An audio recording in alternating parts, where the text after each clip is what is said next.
লোকনাথ বাবা হলেন বাবার চতুর্থ সন্তান। তখন তিনি চতুর্থ সন্তানের লোকনাথ বাবার কিছু কার্যকলাপ দেখেই তিনি মনে মনে আশাবাদী হলেন যে এই পুত্রটা আমার কথাটা রাখবে। তিনি সাথে সাথে চলে গেলেন ভগবান গাঙ্গুলির কাছে। লোকনাথ বাবার গুরুদেব যিনি পিতা নিয়ে গিয়েছিলেন, ওনার নাম হলো ভগবান গাঙ্গুলির কাছে। ভগবান গাঙ্গুলিকে গিয়ে প্রণাম করে বললেন, গুরুবর, আমি বড় আশ্বাস নিয়ে এসেছি যে আমার সন্তানকে সন্ন্যাস হতে ধাবিত করো। কথাগুলো লক্ষ্য করবেন। একটা পিতা হয়ে একটা পুত্রকে কেমন করে ত্যাগের পথে অগ্রসর করছে। ভগবান গাঙ্গুলির চরণে পড়ে বলছেন, গুরুদেব, তুমি কৃপা করে আমার চতুর্থ সন্তানের লোকনাথকে তুমি সেই ভজনের পথে অগ্রসর করে দাও। ও গুরুদেব। তিনি বুঝতে পেরেছিলেন যে সংসার মায়ের জালে পড়ে ভগবানকে পাওয়া যাবে না, আর ভগবানকে পেতে হলে তার পথে দাবিত হতে হবে। হরি বল, হরি বল, হরি বল। মাগো, যদি বংশে একটা সন্তান যদি কৃষ্ণ ভক্ত হয়, শাস্ত্র বলল তার সমস্ত কুলকে উদ্ধার করতে পারে। যদি বংশে একটা কৃষ্ণ সন্তান হয়। ভগবান গাঙ্গুলি বললেন, পিতা হয়ে পুত্রকে সন্ন্যাসে দাবিত করছো, সন্ন্যাস অর্থ কি জানো? বলছে, গুরুদেব, আমি মনে বড় আশা নিয়ে এসেছি তুমি আমার পুত্রকে সন্ন্যাসের দিকে দাবিত করো। মা, খারাপ লাগতেছে কথাগুলো যে বলতেছে। যার অঙ্গনে আসলাম, যার অনুষ্ঠান আজ, যদি ওনার দুইটা কথা আমরা না শুনি তাহলে কি হয় বলে? ভগবান গাঙ্গুলি বললেন, ঠিক আছে, তোমার পুত্রকে নিয়ে আসো। লোকনাথকে নিয়ে গেলেন, নিয়ে বললেন, রে বাবা, আজ থেকে উনি তোর গুরুদেব, উনি তোকে সব বিদ্যা শিক্ষা দান করবে। লোকনাথকে বললেন, লোকনাথ শোনো, তুমি তোমার মাতা পিতার কাছ থেকে শেষ বিদায়টুকু নিয়ে চলে এসো। মাগো, দেখেছেন বাবার চিত্রপটের মধ্যে দেখা যাচ্ছে কি যে বাবার কোনো রাজ আবরণ নেই, ভিখারির বেশে, কাঙালির বেশ। তিনি মনে মনে সিদ্ধান্ত করলেন, যদি কাঙ্গালে না সাজা যায় তবে কাঙালের বন্ধুকে কিভাবে লাভ করব। তাই তো কাঙালের বেশ ধরে আজ মা কমলা দেবীর সম্মুখে গিয়ে বলছেন, মা গো, এই জগতে কোন সন্তান তার মাতা পিতার ঋণ শোধ করতে পারে না মা, পারে না মা গো, আমিও চাইলে তোমার ঋণ আমি শোধ করতে পারবো না মা, তবে তোমার চরণে ভক্তি রেখে আমি আজ চলে গেলাম মা।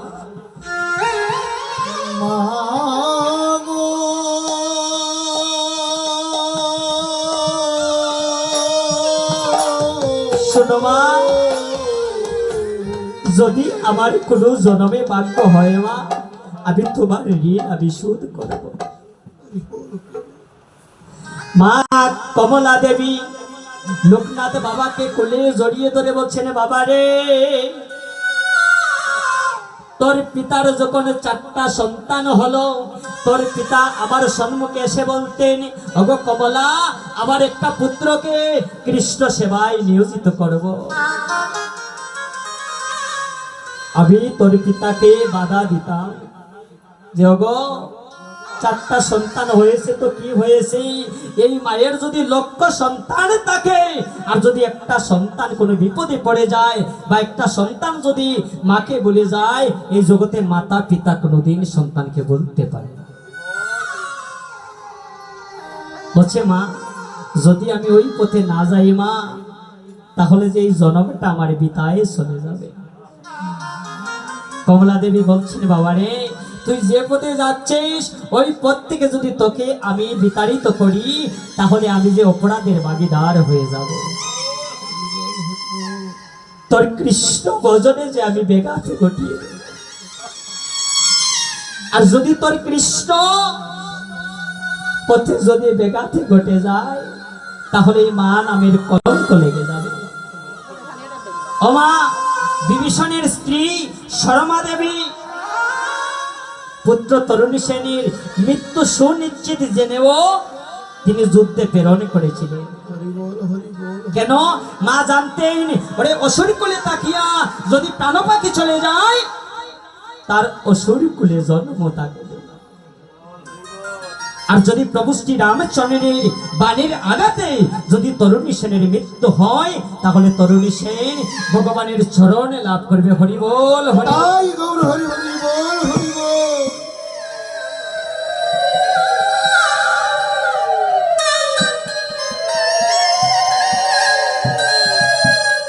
তাই মা লোকনাথ বাবার মাও নিজের পুত্রকে বিদায় দিলেন আর বললেন, পুত্র রে, তোর কাছে একটাই বিনতি, তুই মা জননীকে বলিস না। বলছে, মা এই জগতে জন্ম যে দিল তাকেই যদি ভুলে যাই, তাহলে আমি সন্তান নামে যে কলঙ্ক লেগে যাবে। তবে শোনো মা, কথা দিলাম, ভগবানের চরণে কমল তোমরাও লাভ করবে গো। এই বলে বাবা লোকনাথ গুরুদেবের সাথে যাত্রা করলেন। সাথে আরেকজন বন্ধু যাত্রা করলেন, যার নাম ছিল সম্ভবত মাধব। একটা বন্ধুর নাম কি ছিল, উনিও সাথে যাত্রা করেছিলেন, যে আমার বন্ধু যখন এই পথে যাচ্ছে, তাহলে আমিও সেই পথে যাব। তখন কি করলেন, শিষ্যকে নিয়ে যাত্রা আরম্ভ করলেন। তখনই মা এই বিশ্ব ব্রহ্মাণ্ডকে দমন করেছিলেন। এমনকি লোকনাথ বাবা ওই সৌদি আরবের মক্কাতেও গিয়েছিলেন। তিনি মনে মনে সিদ্ধান্ত করেছিলেন যে এই জগতে যা কিছু আছে সব কিছু আমাকে জানতে হবে। এমনকি তিনি কোরআনকেও নিজের মধ্যে আয়ত্ত করেছিলেন। গুরুদেবের যখন 100 বৎসর হলো, তিনিও মারা গেলেন। তিনি প্রেরণ করে গেলেন তৈলঙ্গ স্বামীর কাছে। আমা বিশ্ব ভ্রমণ করলেন। বিশ্ব ভ্রমণ করে ওই মক্কায় গিয়ে একজনের সাথে দেখা হয়েছিল, যার নাম ছিল আব্দুল গফুর। তিনি বিন ধর্মের ছিলেন, তবু তার কি ছিল, সে সৎ, ন্যায়বান এবং শ্রেষ্ঠ সার্বভৌম।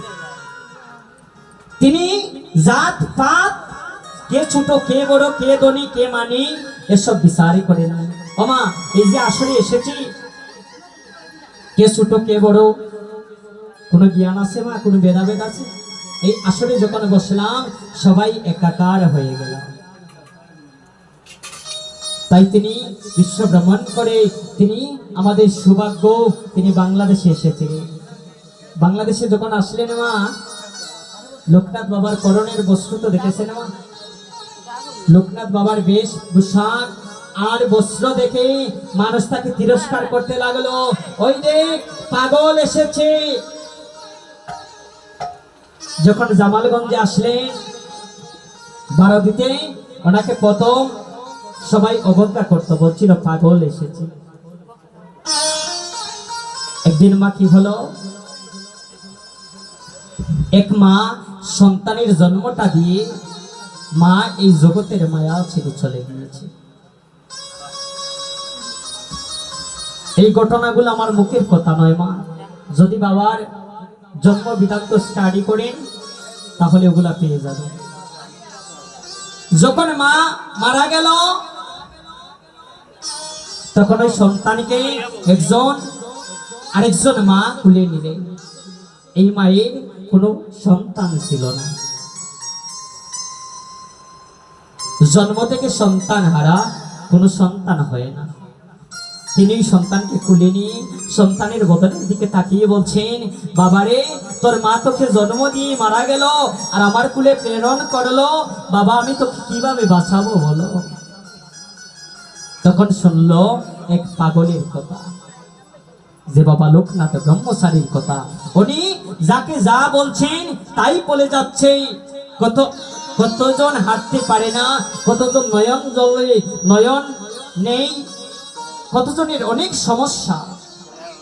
বাবা যাকে যা বলছে সে ভালো হয়ে যাচ্ছে। সেই খবরটা পেয়ে ওই সন্তানটাকে কুলে নিয়ে বাবার চরণে গিয়ে ভক্তি করে বলছে, বাবা তুমি রক্ষা করো। বলছে কি হয়েছে মা? বলছে দেখো আমার কোনো সন্তান আদি নেই, কিন্তু ওই সন্তানের মা তাকে জন্ম দিয়ে পৃথিবীর মায়া ছেড়ে চলে গেল। বাবা বলো না ওই সন্তানকে আমি কি করে রক্ষা করব, ওকে আমি কি আহার করাবো? বললেন, ওরে তোকে কে বলেছি তুই সন্তান হারা? কে বলেছে তোর সন্তান নেই? ওই দেখ আমি তো তোর সন্তান। মারে, যদি আমি তোর সন্তান হতাম আর আমি যদি তোর কুলে খেলা করতাম, তুই কি আমায় দুগ্ধ পান করাতে না? বলছে বাবা তুমি বলছো, দেখো না আমি কত ভগবানকে ডাকলাম, কতজনের স্মরণে কাঁদলাম, কিন্তু একটা সন্তানের মুখ আমি দেখলাম না। বলছেন মা শোন, তোকে কে বলেছে তুই ওকে সেবা করাতে পারবে না? মাতৃত্ব দিয়ে তুই সন্তানটাকে স্তন সেবা দি। বলছি বাবা আমি কি স্তন সেবা দেব?